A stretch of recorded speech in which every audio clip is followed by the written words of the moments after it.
Okay, now that you have gone through and learned all the postulates and theorems, let's apply that to some problems. So if we move down here to the first example, zoom in here a little bit, we are going to start by finding each angle measure. So the first one we want to find here is angle ECF. So first of all, you need to find that angle, ECF. I'm going to kind of color in right here, is right there. So you need to ask yourself, ECF has a relationship, I've got 70 degrees, 4x plus 22, and 5x. So probably the easiest thing to do is to notice that my red dot and my 70 degrees are congruent because they're corresponding angles. And remember, I have parallel lines if I color over these here real quick. Therefore, I can just say that the angle is 70 degrees. So I might come down here. Whoops.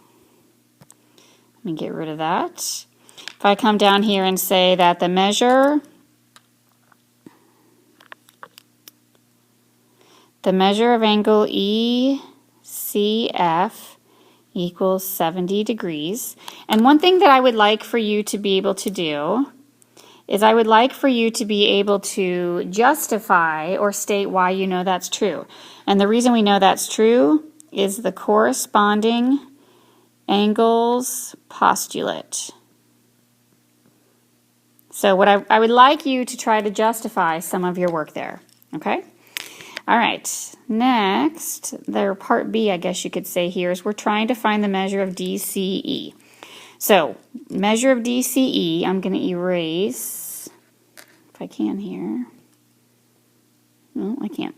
I'm going to need the measure of DCE. So DCE, I'll use different colors right here. So I need to link my 5x with another angle. Now, I have lots of choices here. I can say that 5x and 4x plus 22 are congruent because they're corresponding angles. So let's write that down. So 4x plus 22 is equal to 5x. And my reason is the corresponding angles postulate. Okay, I could do that. Or I could say, well, I have on my kind of back here to my red dot, I know that's 70 degrees. And I know that 5x and 70 degrees are a linear pair, therefore they are supplementary. So I could say that 5x plus 70 is equal to 180. And my reason would be linear pair. Now, I only need one item, so I'm going to go with the corresponding angles. So I'm going to go up here and solve. So if I take away 4x from both sides, I end up with 22 equals x. And so I need to actually find the measure of the angle, and the measure is 5x. So I need to come in here and plug 22 in, and when I do that, I end up with 110 degrees. And so that is my solution. Okay, I would like for you all to move on to you try number 1, and I'd like to make that, I'd like to make that secret question number 1. So let's make this secret question number 1. So if you want to pause the video right now, you can, and start that one out.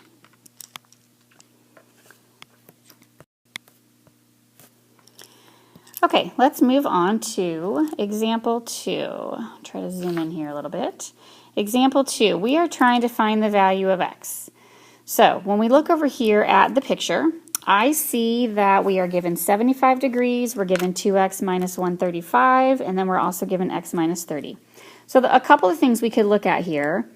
I know, because I see I have parallel lines, remember you're supposed to identify that, I know that these two angles are congruent because they're corresponding and those angles are equal. So I could write that equation. Okay, I could write I could write the equation 2x minus 135 is equal to x minus 30, excuse me. Let me erase that, minus 30. And I can do that because of the corresponding angles postulate. So I can do that because of the corresponding angles postulate. Okay?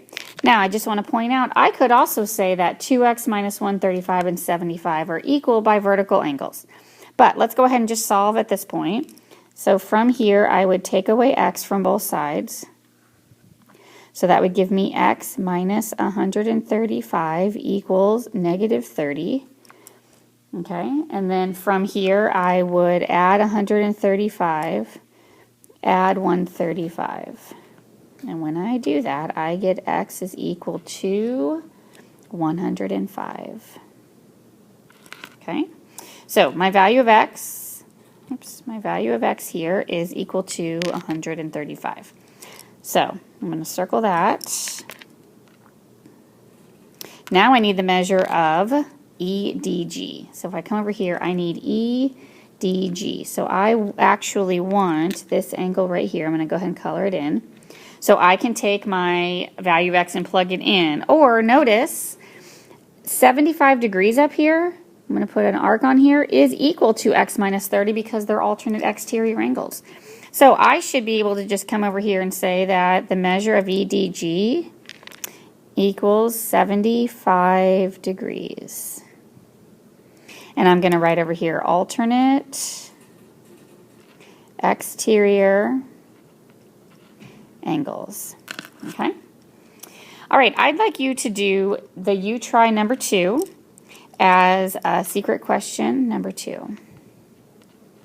So this is secret question. So you can then submit that here in just a minute. All right, we're going to finish off. I'm going to finish off this last example. And I'd like you to look at this diagram. We're trying to find the value of x and y. So what I want you to notice is the many items on here. First of all, you always want to look for parallel lines. I see my parallel lines right here. So I've got 2 transversals I can work with. If I need x and y, I'm maybe going to first start with this angle right here. And I'm going to put an arc on here because I'm trying to find out which angle is congruent to it. So when we look at line P and 55, if I put an arc on 55, those 2 angles are alternate interior. You can almost ignore line M as you look at that. So I can write that equation first. So I can write the equation here that says 5, back up, it says 5x plus 4y is equal to 55. And I'm just going to write over here to the side alternate interior angles. Okay? All right, let's look some more. So then on the other angle right here, I'm going to use double arcs, or I'm using blue. 5x plus 5y and 60 degrees are congruent, and those are corresponding angles, so I can say that those are congruent. So I'm going to have an equation here that says 5x plus 5y is equal to 60. And it is by the corresponding angles postulate. And I guess technically up above I should have written theorem, so I will add that up there. Okay, now the challenge here is to solve. So when I look at this equation, I'm thinking, well, I have 2 equations and 2 variables. And in Algebra 1, you learned how to solve a system of equations when this situation occurs. So I'm going to apply the elimination method. If I could make the blue 5x disappear and cancel out with the red 5x, then I would just have y's in my equation. So I'm going to come through here and I'm going to multiply by a -1. And when I do that, it's going to change all 3 terms. So then 5x becomes negative, 5y becomes negative, and 60 becomes negative. So now I can add. So 5x minus 5x is 0. 4y minus 5y is negative y, and then I get negative 5 on this side. And when I divide off my -1, I get y is equal to 5. Now, in order to get x, I go back and just simply plug it in. So I'm going to plug 5 in for my first equation. So I'm going to have to do 5x plus 4 times 5 equals 55. And so if I continue on, I've got 5x plus 20 is equal to 55. Take away 20 from both sides. I end up with 5x is equal to 35, and then when I divide by 5, I get 7 for x. So I have x equals 7. So I'm going to circle that as my solution. Okay, and so now I have both values. So I would like for you to come down here to number 4 here, and that's going to be secret question number 3. So if you would go ahead and complete these questions, submit them on the WISC, and we will discuss in class.